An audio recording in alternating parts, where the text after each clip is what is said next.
So what we're going to do is we'll trace this circuit from the key switch out to the PTO. We're going to check voltage along the way, just so if you need to actually diagnose it, not just understand it, some of that will be covered in here too.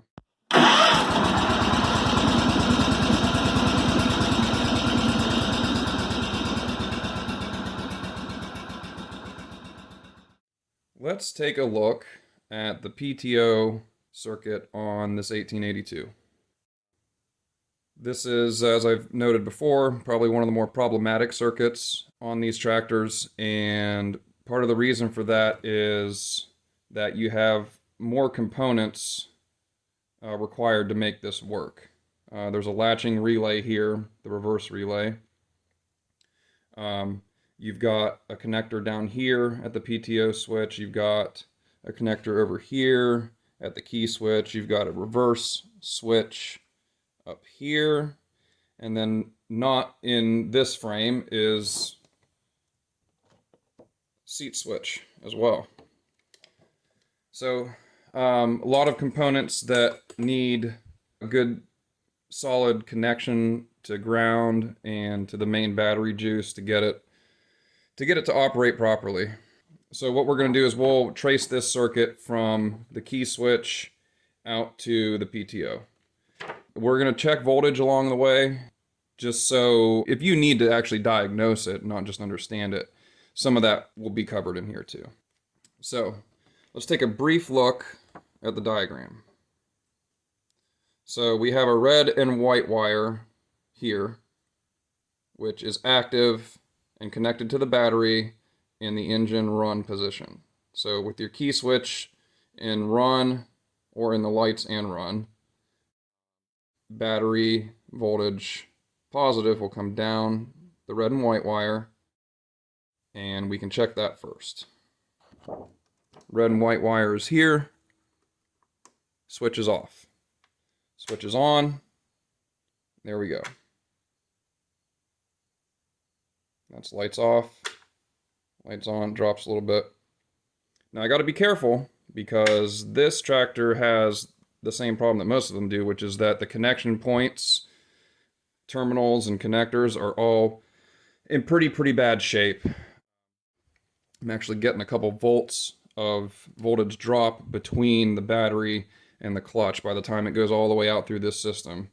So I'm going to be a little ginger about touching these things because it's very possible that I could jiggle one and then it just won't work anymore.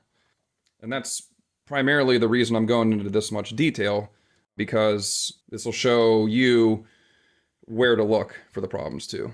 So key switch has got 12 volts positive on the red and white wire. So we follow that red and white wire up and we get to the PTO switch. And you got two red and white wires here. So if we unhook this wire here, I'll show you why we can do that. So this, as I mentioned in another video, that's the PTO switch, and that's terminals 1 and 2. Those are part of the starter solenoid circuit. And with the PTO off, circuits 1 and 2 are active. With it on or in start, 1 and 2 are not active at all. So don't even need to worry about that 2-pin connector, just the one below it. On this connector here, you've got basically 3 different circuits. You've got your number 3 terminal, your number 4 terminal, and your number 5.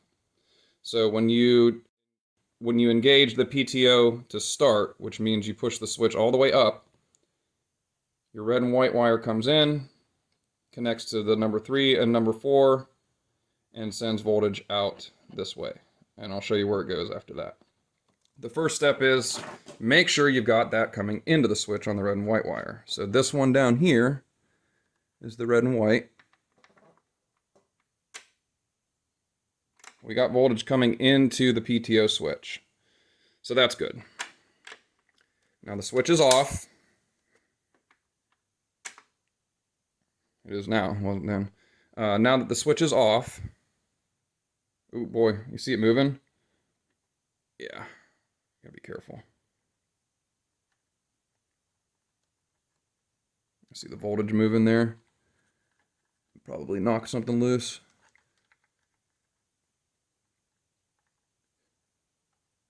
There we go. Okay. So we've got battery voltage there, or similar to battery voltage. It's not exactly good, but it's there. And now if we engage the PTO switch in the run position,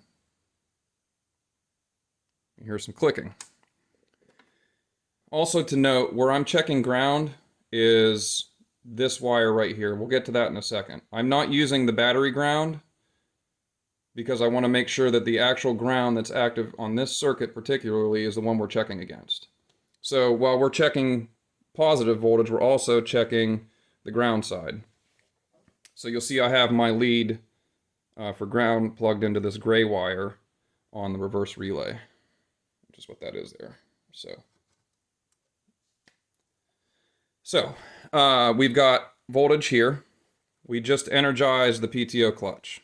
So what does that mean? That means we should have voltage coming out of the number 3 and 4. So violet and brown should both show that same voltage coming out. If we can get a good connection in there.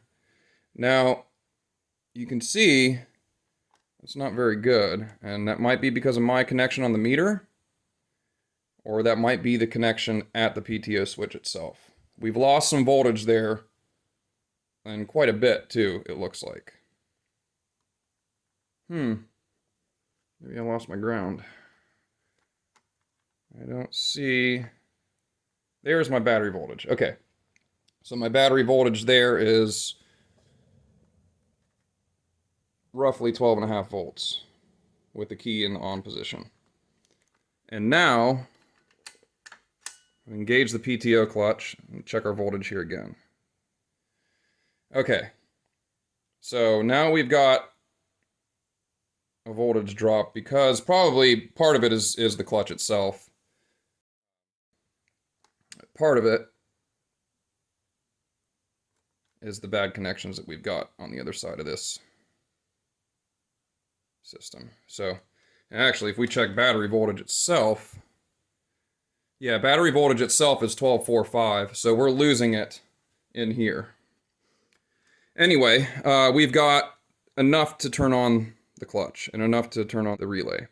So I've got battery voltage here, and I've got battery-ish voltage here, using the ground there. So the next place that this goes, we check the violet and the brown. You can see brown comes down this way and goes into the reverse relay, and violet goes out to the seat switches and then comes back to the reverse relay on black. So we can check that black wire pretty easily, and we can check the seat switch at the same time by checking right here at the reverse relay. So our black wire should be the signal, the 12 volt positive signal that tells the reverse relay to energize. Let's see if we got, yep, about the same. It's gonna show lower because we've got some issues here, but so we've got, and this might be a case where you've got a funky switch and you've got voltage everywhere else, but on this one you're real low. It might be in that seat switch. What we've just checked is the seat switch up to the relay. So we've got the same there as we do up here. So that's more of a relative measurement. And then we can also check the brown wire coming in, which would be the other side of the relay.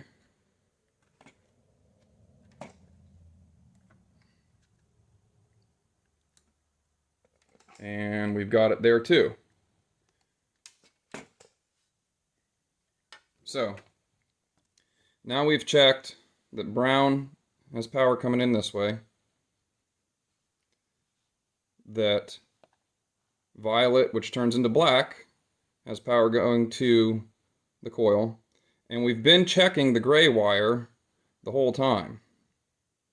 The reverse switch is what gives this relay the ground. And we haven't looked at that, so let's take a look real quick.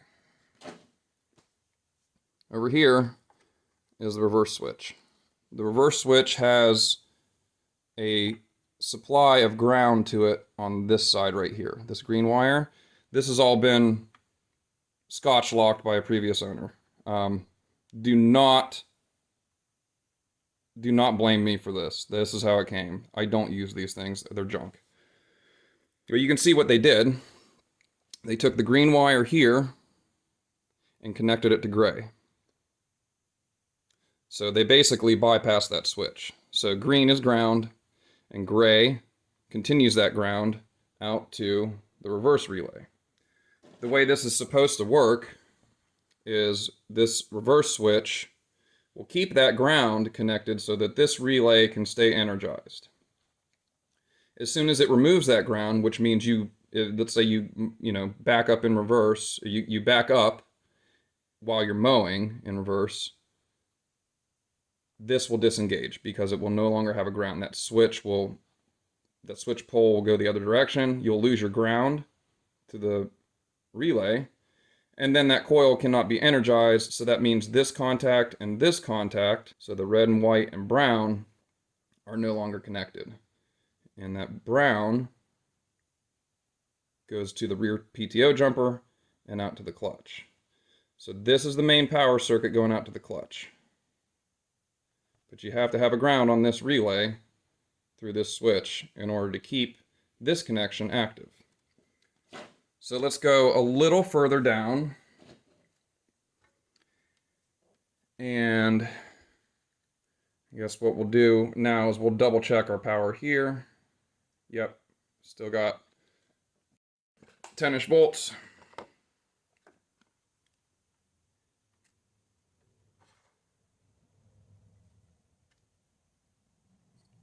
Yep, 10-ish. So what's going to happen is it's going to connect this red and white wire to this brown wire.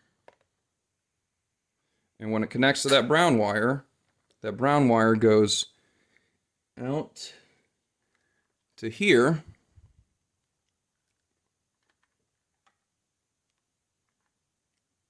To the PTO jumper. And on the PTO jumper, basically you have the brown wire coming from the PTO switch and coming from the reverse relay. And they jump together here. And what the jumper does is take the brown wires coming from the switch and the relay, jumps it from here to here on the gray wire. And then from the gray wire, this is your main wire going out to the PTO itself. So what we should see at the PTO would be whatever we see here.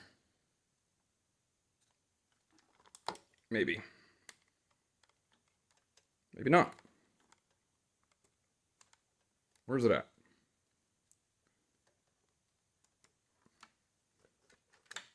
Oh, helps if you have it on. So now we've got this voltage going out to the PTO. Now, why are we not seeing 12 volts though?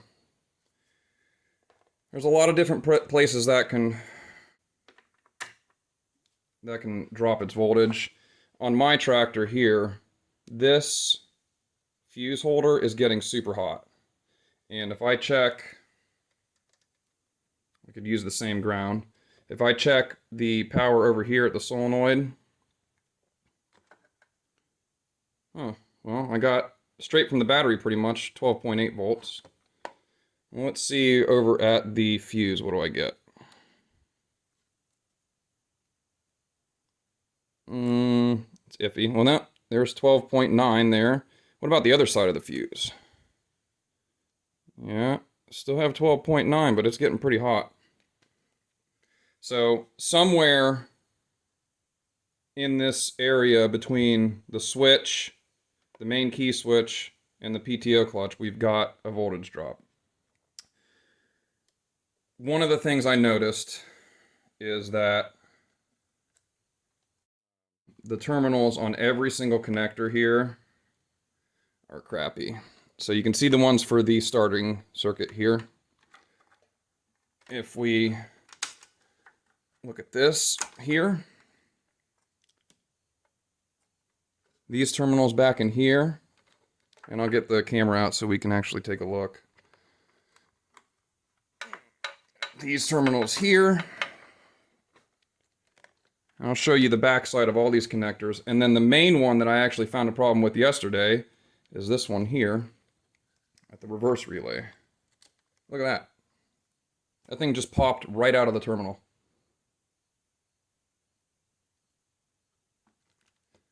This is why you don't really want to shortcut the electrical system on these things. They're not designed to be exposed to the elements, and when they are, and when they're not maintained, this is what happens. And since the PTO circuit has so many different things that need to work, it becomes one of the more problematic ones. So there you go. That's the main red and white wire coming out to the reverse relay. And if you look at the terminals on this, look at that. I mean, it just slid right out of there. Looks like the crimp on the insulation side of the wire was not great, but the actual crimp for the wire is further in. But if you look closely, you can see that there's a lot of corrosion in there too. So that's no good. And then back in here, we've got the PTO switch, and these terminals here, pretty loose. Down here, same deal.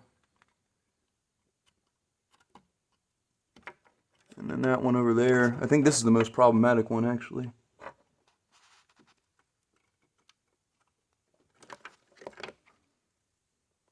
And you can see they're not clean. They've got a bunch of rust built up on them. It's just, in general, not a good deal.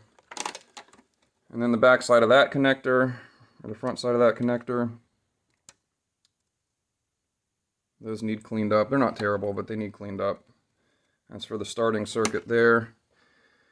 And then the main problem for the rest of the tractor is the key switch. I mean, the plug on the key switch looks terrible. And, you know, on this one, you're actually pulling ground on one side of the key switch too. So in here, those terminals are super crusty. I mean, they're just crusty. So this thing has sat out for quite some time. If you add into the equation that you've also got a seat switch and a reverse switch, that if they're not bypassed, need to be functioning in order for the system to work, you've got a lot of opportunities for things to go wrong. And in the next video, I'm going to actually fix a lot of the wiring issues that we've gotten here. We'll end up pulling that switch out, cleaning it. We'll do the same with the main key switch. We'll clean all of the plugs and the terminals on all the plugs, including the jumper. And then this PTO reverse relay connector is going to need quite a bit of work, so I'm just going to cut it out and replace it with an automotive style one, and then we'll go on to the rest of the tractor and make sure that everything else is good. But in here is where a lot of those problems are. It just gets damp and nasty, and things don't like to work once they get that corroded. So hopefully that helps you understand the basic layout and where to check for certain things. One of the reasons that this is so confusing, I think, is because of the latching mechanism. And let's go over that real quick. So the reason that a lot of people have issues with this one, the most common one that I have seen, is that the PTO will work if you hold the switch up. So when you hold the switch up, this is what the circuit looks like. That would be called PTO start. 3, 4, and 5 are connected. So you have your main red and white here connected to 3 and 4, which powers all of this stuff in here. But if you look on the brown wire here, you actually go around to the output side of the relay. With that red and white wire basically is the same wire that's here. It's colored brown, but it's basically the same circuit at this point. So that wire there jumps on the other side of the relay and can go out to the clutch. So what you're doing when you hold it up is two things. You're applying that voltage down here, and that will actually turn the clutch on by itself. But that creates a latching loop that, if everything is working, will keep this relay energized, so that when you go to the on position and only 3 and 4 are connected, and you don't have that connection anymore, it's just 3 and 4, then your power needs to be able to come from the other side of the switch. And so what it does is it creates a loop to latch. It both latches the relay, because this wire becomes one circuit connected 3 to 4. It keeps the reverse relay energized and also provides the output voltage to the clutch. So it's doing two things at once at that point. If you lose a ground and that relay is no longer latched, then everything stops. If you lose power, if you turn the key switch off, if you lose power on this side of the switch, that will also unlatch and nothing will work. So they're using this brown wire to both keep the relay latched, keep this coil energized right here, and also provide the current out to the clutch. So if it's a problem there, which in a lot of cases I've seen it is, the thing to look for would be, well, what is that reverse relay not getting? Is it not getting a ground? Or is it not getting a power through the seat switch? Or am I losing it altogether and not having the supply voltage stay connected to it? So that's a basic overview of it. We'll go through and clean these up, and we'll double check our voltages and everything again and make sure that this thing is not just working marginally, but actually working. So thanks for watching, guys, and let me know if you got any questions. I know that's a lot of stuff to take in all at once, but it's not too complicated once you sit down and just stare at it for a while. So let me know if you got any questions. Thanks.